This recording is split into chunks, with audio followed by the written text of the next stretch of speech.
Kerala government medical college teachers association WhatsApp ഗ്രൂപ്പിൽ ആരോപണങ്ങൾക്ക് മറുപടിയുമായി ഡോക്ടർ ഹാരിസ് രംഗത്തെത്തിയ ഒരു കാഴ്ചയുണ്ട്. കാരണം നേരത്തെ ഉണ്ടായിരുന്ന നെഫ്രോസ്കോപ്പ് കേടുപാട് വന്നപ്പോൾ റിപ്പയർ ചെയ്യാൻ വേണ്ടി എറണാകുളത്തേക്ക് അയച്ചു. റിപ്പയർ ചെയ്യാൻ വലിയ തുകയാകും എന്നതിനാൽ ഉപകരണങ്ങൾ മടക്കി അയക്കാൻ കമ്പനിയോട് ആവശ്യപ്പെട്ടു.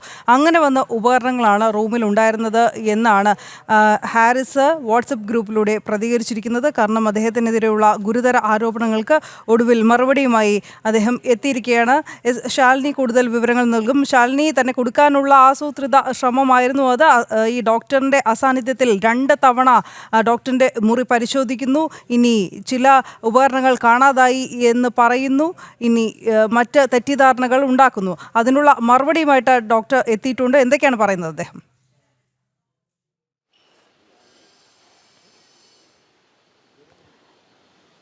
ഇന്ന് രാവിലെയോട് കൂടിയാണ് തിരുവനന്തപുരം മെഡിക്കൽ കോളേജിലെ പ്രിൻസിപ്പളും സൂപ്രണ്ടും മാധ്യമങ്ങളെ കണ്ടത്. ഈ മാധ്യമങ്ങളെ കാണുമ്പോൾ ഹാരിസ് ചിറക്കലിനെ പൂർണ്ണമായും തള്ളുന്ന, അദ്ദേഹത്തിനെ ഒരു പ്രതിസ്ഥാനത്ത് നിർത്തുന്ന രീതിയിലുള്ള പ്രതികരണങ്ങളാണ് ഇരുവരുടെയും ഭാഗത്ത് നിന്ന് വന്നത്. ഒപ്പം തന്നെ വാർത്താ സമ്മേളനം നടന്നുകൊണ്ടിരിക്കുന്ന പല ഘട്ടങ്ങളിലും ഫോൺ സന്ദേശങ്ങൾ വരുന്നുണ്ട്, ഫോൺ സംഭാഷണങ്ങൾ നടക്കുന്നുണ്ട്. ഇതിനുള്ളിലൂടെ പല കാര്യങ്ങളും മുൻകൂട്ടി നിശ്ചയിച്ച് അല്ലെങ്കിൽ ഫോണിലൂടെ ചില സന്ദേശങ്ങൾ നൽകി ആ സന്ദേശം മാധ്യമങ്ങൾക്ക് മുൻപിൽ പറയുന്നതടക്കമുള്ള കാര്യങ്ങൾ മാധ്യമങ്ങൾക്ക് മുൻപിൽ വ്യക്തമായതുമാണ്. പല ചോദ്യങ്ങളും പ്രിൻസിപ്പലിനോടും സൂപ്രണ്ടിനോടും ചോദിക്കുമ്പോൾ ഉത്തരം മുട്ടി നിൽക്കുന്ന കാഴ്ചകൾ കൂടി നമുക്കിന്ന് കാണാൻ സാധിച്ചിരുന്നു. ഇതിന് പിന്നാലെയാണ് ഈ വാട്സപ്പ് ഗ്രൂപ്പിൽ ഹാരിസ് ചിറക്കൽ അദ്ദേഹത്തിന്റെ പ്രതികരണം നടത്തിയിട്ടുള്ളത്. എന്താണ് സംഭവിച്ചത് എന്നുള്ളതാണ് അദ്ദേഹം വിശദീകരിക്കുന്നത്. താൻ അവധിയിലാണ്, ഒപ്പം തന്നെ പ്രിൻസിപ്പലിന്റെയും സൂപ്രണ്ടിന്റെയും വാർത്താ സമ്മേളനങ്ങൾ താൻ കേട്ടിട്ടുണ്ട്. തന്റെ റൂമിൽ എന്തോ പെട്ടിയിരിക്കുന്നതായി ഇരുവരും പറയുന്നതായി കേട്ടിട്ടുണ്ട്. അത് നെഫ്രോസ്കോപ്പ് എന്ന ഉപകരണത്തിൻ്റെതാണ്. 15-16 വർഷങ്ങൾ പഴക്കമുള്ള 3 നെഫ്രോസ്കോപ്പുകളാണ് റിപ്പയർ ചെയ്യാൻ അയച്ചിരുന്നത്. അത് നിലവിൽ ഡിപ്പാർട്ട്മെന്റിൽ നിന്ന് പണം ലഭിക്കാത്തത് കൊണ്ട് തന്നെ ഈ ഉപകരണം തിരികെ എറണാകുളത്ത് നിന്നും വരുത്തുകയും അതേ ബോക്സിൽ തന്നെ തൻ്റെ റൂമിൽ സൂക്ഷിക്കുകയുമായിരുന്നു. ഇതാണ് ഇപ്പോൾ ഈ സംഘം അന്വേഷണത്തിലൂടെ കണ്ടെത്തിയിട്ടുള്ളത്.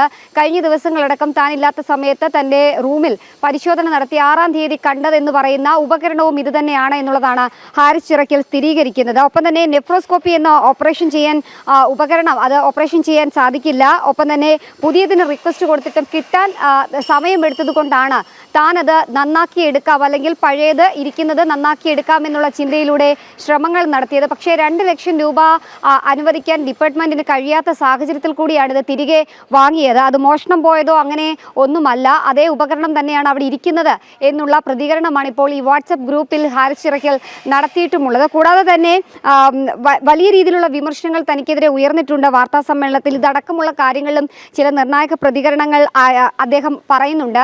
തൻ്റെ റൂമിൽ ആരോ കടന്നുകൂടി ചില ഇടപെടൽ നടത്തിയിട്ടുണ്ട് എന്നതടക്കമുള്ള കാര്യങ്ങൾ ഈ വാർത്താ സമ്മേളനത്തിൽ മെഡിക്കൽ സൂപ്രണ്ടും ഒപ്പം തന്നെ പ്രിൻസിപ്പളും നടത്തിയിട്ടുണ്ടായിരുന്നു. തൻ്റെ റൂമെന്ന് പറയുന്നത് അവിടെ എല്ലാവർക്കും, ആ ഡിപ്പാർട്ട്മെൻറ്റിലെ എല്ലാവർക്കും കയറാൻ കഴിയുന്ന രീതിയിലുള്ളൊരു മുറിയാണ്. ആ ഡിപ്പാർട്ട്മെൻറ്റിലുള്ള ജൂനിയർ ഡോക്ടർമാർ അടക്കമുള്ളവർ ആ മുറിയിൽ കയറാറുണ്ട്. ഈ ഡിസ്ചാർജ് അടക്കമുള്ള സമ്മറികൾ തയ്യാറാക്കുന്നതും ഒക്കെ ബന്ധപ്പെട്ട ഫയലുകൾ അവിടെയാണുള്ളത്.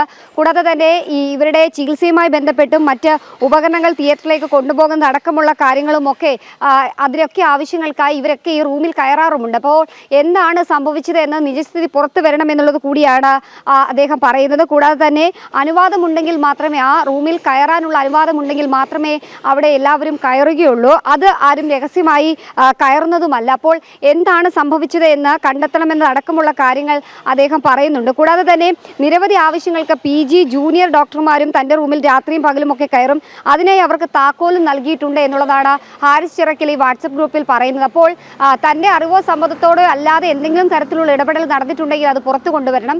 തന്നെ വ്യക്തിപരമായി ആക്ഷേപിക്കാൻ അല്ലെങ്കിൽ തന്നെ പ്രതിസ്ഥാനത്ത് നിർത്തിക്കൊണ്ട് കൈ കഴുകാനുള്ള ശ്രമങ്ങൾ പല ഘട്ടങ്ങളിലും നടക്കുന്നുണ്ട് എന്നുള്ളൊരു വിമർശനവും കൂടി നമുക്ക് ഈ പ്രതികരണത്തിൽ നിന്നും വായിച്ചെടുക്കാൻ സാധിക്കും. എന്തായാലും ഈ ആരോപണങ്ങളൊക്കെ ഉയർന്ന സാഹചര്യത്തിൽ മെഡിക്കൽ കോളേജ് അധികൃതർ, ഒപ്പം തന്നെ വകുപ്പ് മേധാവി, കൂടാതെ സംസ്ഥാനത്തെ ആരോഗ്യമന്ത്രി അടക്കമുള്ളവർ പ്രതിസ്ഥാനത്തും ആരോപണ രംഗത്തും നിൽക്കുന്ന സാഹചര്യത്തിൽ കൂടിയാണ് ഇപ്പോൾ ഇത്തരത്തിലൊരു വാർത്താ സമ്മേളനം നടക്കുന്നത്. ആ വാർത്താ സമ്മേളനത്തിലും കൃത്യമായി കാര്യങ്ങൾ മാധ്യമങ്ങൾക്ക് മുൻപിൽ അറിയിക്കാൻ ഇരുവർക്കും സാധിച്ചിരുന്നില്ല. ഇതിന് പിന്നാലെയാണ് ഹാരിസ് ചിറക്കലിനെ പ്രതിസ്ഥാനത്ത് നിർത്താനുള്ള ശ്രമങ്ങൾ തള്ളിക്കൊണ്ട് ഹാരിസ് ചിറക്കൽ തന്നെ അവരുടെ വാട്സപ്പ് ഗ്രൂപ്പിൽ കൂട്ടായ്മയിൽ ഇത്തരത്തിലൊരു പ്രതികരണം നടത്തിയിട്ടുള്ളത്. ഒപ്പം തന്നെ KGMCT അടക്കമുള്ള ഡോക്ടർമാരുടെയും ഒപ്പം തന്നെ ജീവനക്കാരുടെയും സംഘടന ഹാരിസ് ചിറക്കലിന് പിന്തുണയുമായി രംഗത്തെത്തിയിട്ടുണ്ട്. ഒരു രീതിയിലും നടപടികൾ സ്വീകരിക്കാൻ അനുവദിക്കില്ല, അദ്ദേഹത്തിനെ തെറ്റുകാരനാക്കാൻ അനുവദിക്കില്ല എന്നുള്ളതാണ് സംഘടന സ്വീകരിച്ചിട്ടുള്ള നിലപാടും. അനു.